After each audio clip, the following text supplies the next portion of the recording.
Howdy guys, and how you doing? It's Jack and welcome to my new art-based YouTube channel. Thanks for joining me over here. Don't forget, subscribe, hit that notification bell and you'll be made aware of any new videos I post, which hopefully will be pretty damn regularly, so that'll be great. What I'm going to do today, we're going to ease you in with a little process video just showing my varnishing one of my personal favourite paintings I've done, Under Tangerine Skies. I'm going to be talking a little bit about the process, a little bit about the painting, and a little bit about what you can expect coming up on the channel. So stay tuned, and I'd love to hear your comments in the comment section down below. This painting in February this year, and it was for one of my university course pieces actually, and we were exhibiting down in London. And the reference is someone I'm very glad to now call a friend, a guy called Dale from Arizona. I worked with him and a really great photographer called Bobby Sansevaro, which I will put all of his links in the description down below.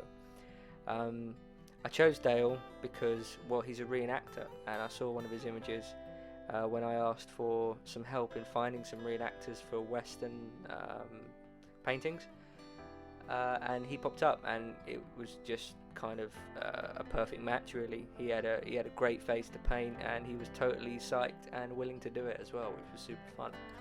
So you can just see here I'm using a brand, Gamblin.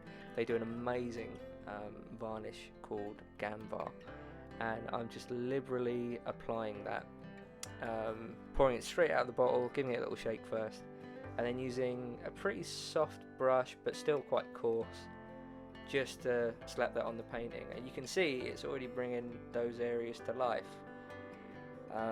Oil paint tends to have this really strange thing where darker colours tend to really kind of dry out and become quite matte, so this just rehydrates the colours whilst also giving it a little life again and a little bit of hydration.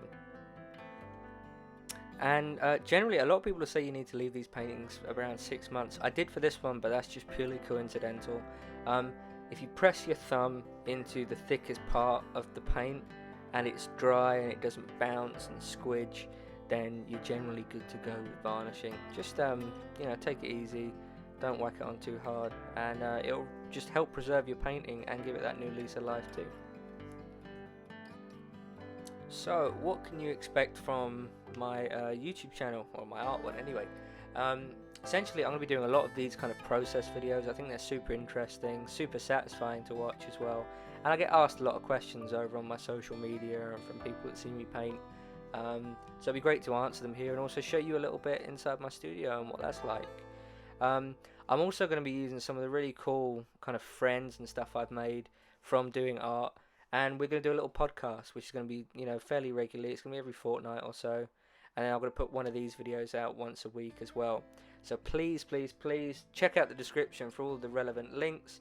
Give me a like, give me a subscribe, and hit that notification bell so you don't miss anything, and enjoy the rest of the video, guys. Thank you.